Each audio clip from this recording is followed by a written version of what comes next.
Up here, humidity does not make you uncomfortable. It archives your structure. Most people hearing that have never had to think about what moisture actually does inside a wall cavity. When the outside temperature drops to minus 60 degrees Celsius, let me tell you exactly what happens. The warm, humid air inside your cabin pushes outward toward the cold. It diffuses through your insulation, hits the freeze point somewhere inside that wall, and stops moving. It becomes ice. Not a dramatic event. You will not hear it. You will not see it. But that ice lens sits inside your insulation and compresses it, and compressed insulation loses its thermal value. Your walls get colder. Your heating system works harder.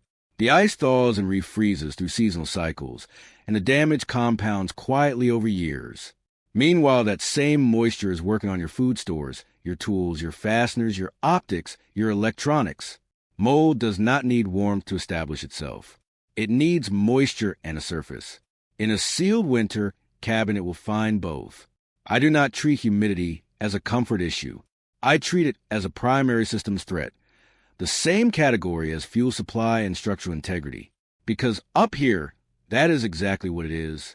Let me show you what the industry sold you and what it is actually costing you every time you run it. A standard 70-pint electric dehumidifier draws roughly 700 watts while a compressor is running. In a humid environment, that machine runs 12 to 18 hours a day at minimum. On grid power at 15 cents per kilowatt hour, you're spending $30 to $40 a month just in electricity. That is before the purchase price. That is before the replacement filter every 6 months.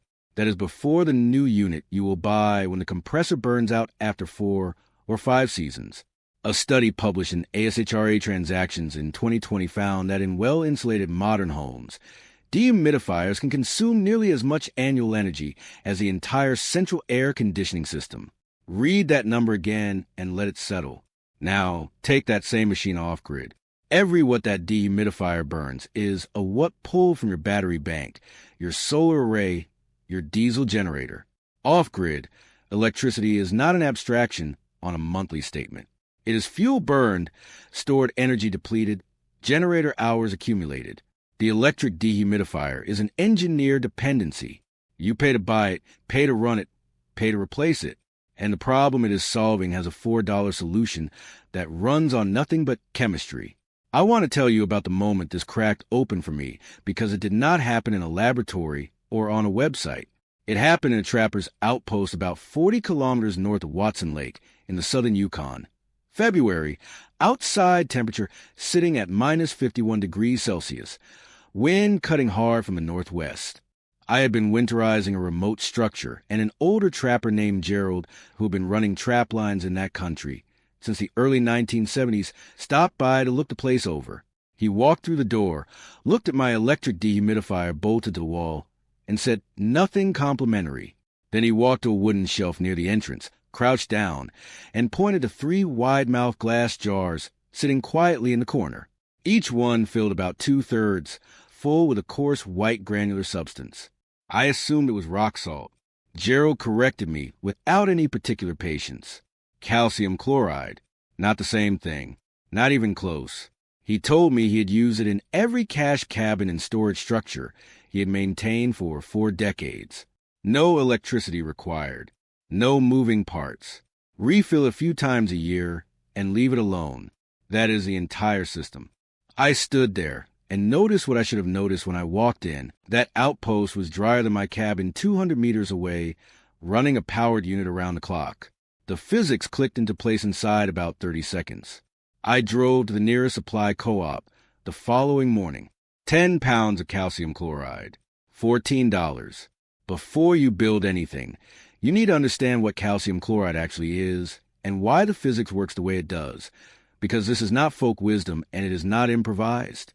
Calcium chloride is a hygroscopic compound. Hygroscopic means it has a powerful chemical attraction to water molecules and pulls them directly out of the surrounding air. Here is the mechanism. Calcium chloride maintains a vapor pressure at its surface that is significantly lower than the vapor pressure of humid air. Water molecules always migrate from higher pressure to lower pressure. That migration happens spontaneously passively, without any energy input whatsoever. No compressor needed, no fan needed, nothing needed except the compound sitting in an open container. As it absorbs moisture, it dissolves gradually into a brine that collects in the bottom of the jar. When the salt is mostly dissolved, you pour off the brine, refill with fresh calcium chloride, and the system resets completely. Zero electricity, zero noise, zero moving parts, nothing to seize, clog, or burn out. This is not improvised chemistry. Calcium chloride is used industrially to dry natural gas pipelines, preserve military equipment in long-term storage, and protect ship cargo from corrosion in salt air environments. The scale is different. The physics is identical. A $14 bag from the farm co-op runs on the same principle as an industrial drying system engineered to protect million-dollar assets. This method did not appear out of nowhere, and it did not originate with trappers or homesteaders working from intuition. It has a documented institutional history that somebody made a deliberate decision to stop talking about. Calcium chloride as a residential and agricultural desiccant appears in university extension bulletins going back to the 1930s. The University of Wisconsin published formal guidance on using it in root cellars in 1936. In 1938, the Pennsylvania State College Agricultural Extension published Bulletin 367, specifically recommending calcium chloride desiccant in sealed storage rooms to prevent spoilage and mold growth in farm homes. That bulletin was distributed free to rural families across Pennsylvania for nearly 15 years. Then it was quietly pulled from active distribution in the mid-1950s, right around the time the first residential electric dehumidifiers hit the consumer market. I am not calling it a conspiracy. I am calling it a pattern that any honest person can follow with their own eyes. The University of Florida IFAS Extension Disaster Handbook, the same document emergency workers hand out after hurricanes when the grid is down, still recommends passive moisture absorbers. The chemistry never stopped working. It never became less effective. It simply became unprofitable to recommend at the precise moment a new industry needed customers who had forgotten there was another way. In a city, a failed dehumidifier means a humid week and an online order. Up here, it means something different. A compressor that seizes in February in a remote structure means weeks without moisture control in conditions where that moisture is actively working against your insulation, your food stores, and every piece of metal equipment you depend on to stay operational. There is no next day shipping to a trapline cache. There is no hardware store 20 minutes away. Passive desiccant has no failure mode worth naming. The calcium chloride either works or it is depleted and needs refilling. That is the only maintenance event possible. The refill material weighs almost nothing, stores indefinitely in a sealed bag, and can be sourced from any farm supply or road maintenance depot across the north. For anyone running a remote structure in a harsh environment, this is not a budget consideration. It is a systems decision. Resilience means components that cannot fail catastrophically. A jar of salt cannot fail catastrophically. Now I am going to walk you through exactly how to build this system. I have done this in conditions where the air outside was cold enough to freeze exposed skin in under 2 minutes. So I will keep the steps clean and precise because that is how they need to be. You need 4 materials. Quart-sized wide-mouth glass jars with metal lids. Calcium chloride flakes or pellets, available at farm supply stores, hardware stores, and road maintenance depots across every northern region. Cheesecloth or any tight weave cotton fabric. Small rocks or marbles. That is the entire material list. Cost per station with everything purchased new runs between $4 and $6. A full 8-station system covering a large cabin or outpost costs under $65 total. Here is the build. Punch 6 to 7 holes in each metal lid using a nail and a hammer. Place approximately 1 inch of small rocks in the bottom of the jar. This layer elevates the calcium chloride above the brine that will collect as moisture is absorbed, which extend the active life of each charge significantly. Lay the cheesecloth over the rocks and press it down slightly so it forms a shallow hammock shape. Pour 2 cups of calcium chloride onto the cheesecloth. Screw the lid down tight. That is the complete unit. Placement matters. Set 1 jar in each corner of the space and 1 in the central zone. In crawl spaces and underfloor voids, place stations every 8 to 10 feet along the perimeter. Never set a jar directly on concrete. The brine that collects is corrosive and will pit the surface if it spills. Use a wooden block or shelf. Maintenance is simple. Check every 2 weeks. When brine reaches approximately 1 inch of depth, pour it off outdoors away from metal surfaces and vegetation. Refill the calcium chloride. That is a complete maintenance cycle. My own cabin dropped from 72% humidity to 51% within 3 weeks of switching to the system. I have not run the electric unit since. The fuel savings covered the entire setup cost inside the first month. Now I would give you the piece that took me the longest to find, because it is not on any survivalist forum, not in any modern homesteading guide, and not in anything published after 1960. This comes directly from page 41 of that 1938 Penn State Agriculture Extension Bulletin 367 I mentioned earlier. The bulletin called it the combined desiccant and deodorant method. Practitioners who used it for generations call it the charcoal and salt pairing. Here is what you do. Take a second quart jar, separate from your calcium chloride jar. Fill it 2/3 full with hardwood lump charcoal, not briquettes, not compressed starter blocks with petroleum binders. Pure hardwood lump charcoal, the kind sold for serious grilling. A 10-pound bag costs around $16 and will last you years. Punch the same nail holes in the lid. Place 1 charcoal jar alongside each calcium chloride jar throughout your structure. What happens next is what no electric machine can replicate at any price point. The calcium chloride strips moisture from the air.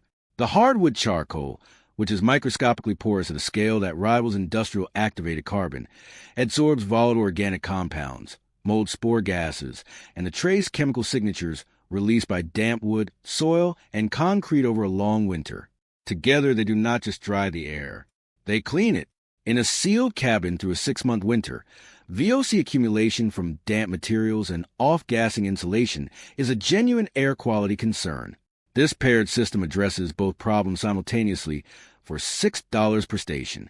Refresh the charcoal once a year by spreading it on a metal sheet in direct sunlight for 6 hours.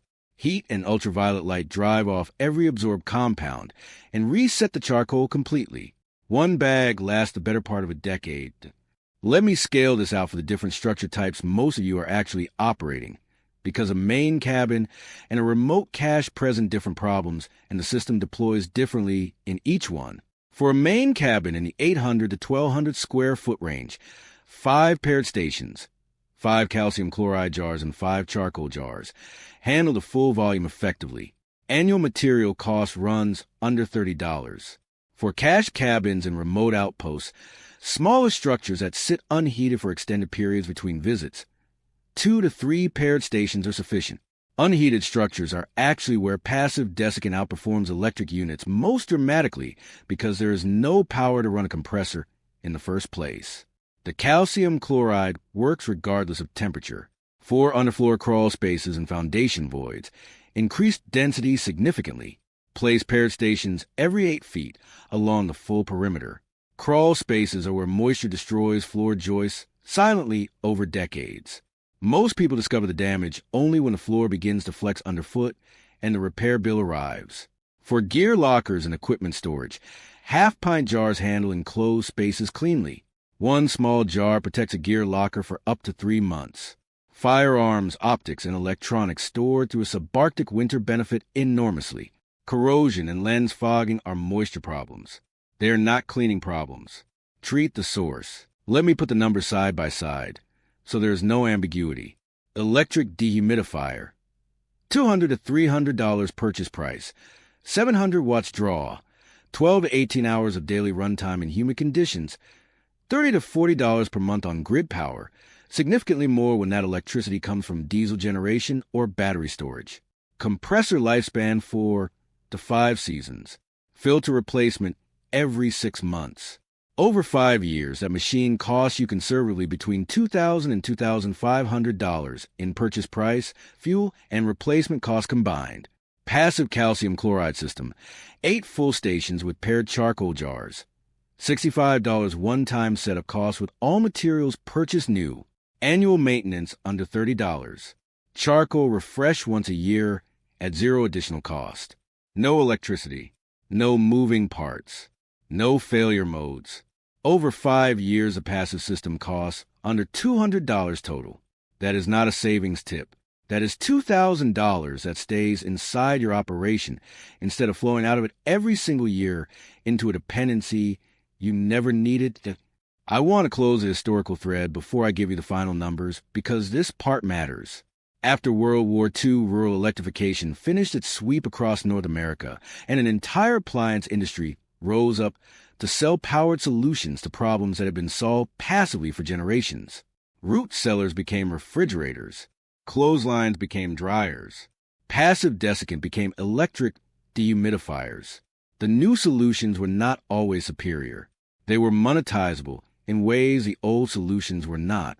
Nobody can sell you a recurring markup on a 50-pound sack of calcium chloride from a farm co-op. They can sell you a $250 machine, a replacement filter every 6 months, and a new compressor unit every 5 years. The Penn State Bulletin stopped being distributed in the mid-1950s. The knowledge did not become wrong. It became unprofitable to share. I do not call that a conspiracy. I call it physics. Money flows toward friction, and keeping you dependent creates friction that compounds every single month you keep that machine plugged in. You came into this with a humidity problem, and a machine bleeding your power supply every single day. You are leaving with a system built on 90 years of documented chemistry that costs less than a tank of fuel and has no failure mode that can compromise your operation in a dangerous situation. 2 jars, calcium chloride, and hardwood charcoal. That is a complete system. I want to be direct with you about something before you go. If you are running any structure in a harsh environment, cabin, cache, outpost, or off-grid home, moisture control is not optional, and it is not a comfort consideration. Moisture is patient. It works against your structure, your stores, and your equipment every single hour of every single day without stopping. The passive system works back just as quietly and just as continuously. Build it this weekend. Check it in 2 weeks. Then come back and tell me in the comments what your hygrometer read before and what it reads after. I read every single one.